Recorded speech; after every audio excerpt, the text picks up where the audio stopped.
شاہ صاحب کیا فرمائیں گے، کچھ تجاویز دیں تاکہ عالمی برادری تک ہمارا پیغام جائے، پاکستان میں بھی کام ہو، پوری دنیا میں کام ہو؟ کیونکہ اس وقت جو سوشل میڈیا کی وجہ سے آسانیاں پیدا ہو چکی ہیں، رابطے کرنے آسان ہیں، اور مسائل میرا خیال ہے اس وقت پوری دنیا میں مشترکہ مسائل ہیں۔ نقشبندی صاحب بہت ضروری بات آپ نے پوچھی ہے۔ مختصراً میں یہ عرض کرتا ہوں کہ حافظ شیرازی صاحب کا ایک شعر ہے کہ تو گدائے خاک نشینی حافظہ مخروش، تو ایک خاک نشین بندہ ہے، سبحان اللہ سبحان اپنی زبان بندی رکھ کہ نظم مملکت خیش خسرواں دانت،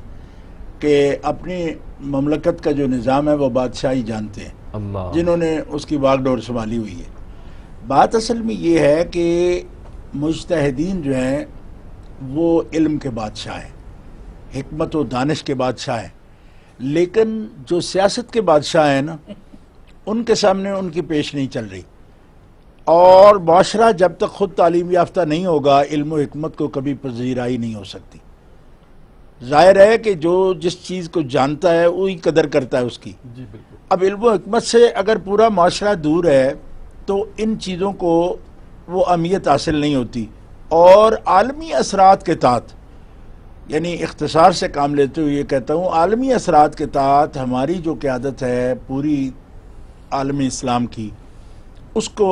ایک تو جرأت سے کام لینا چاہیے، واہ، کسی اور ازم کی طرف نہیں دیکھنا چاہیے۔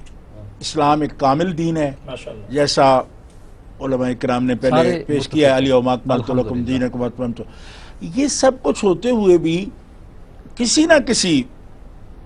اثر معیشت کے تحت یا کسی طرح بھی لوگوں کے کشکول ہیں بیچارے، کل کو ان کے پاس جانا پڑتا ہے، تو ان کو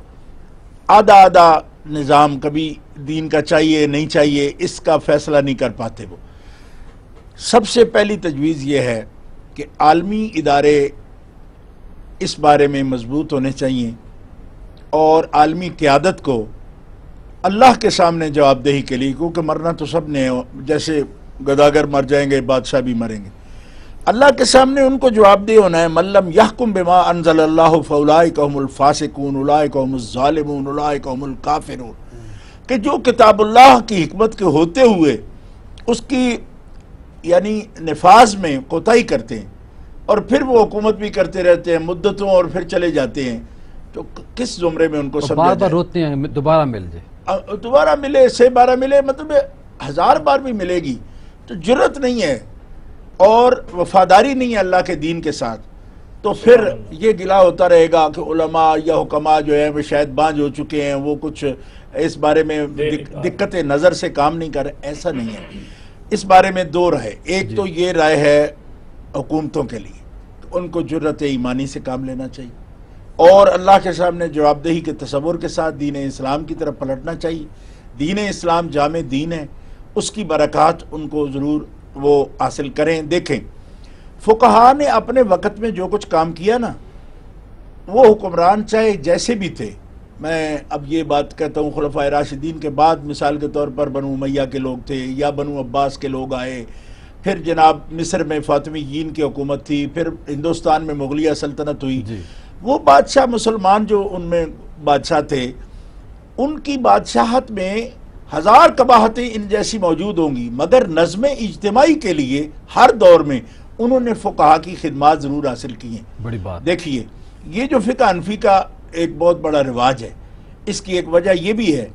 کہ یہ پڑھے نہیں رہے، نہیں عالمگیریہ تو بہت بعد کی بات ہے، مطلب آپ یہ دیکھیں بنو عباس کا دور جو ہے وہ 5 صدیوں تک ہے،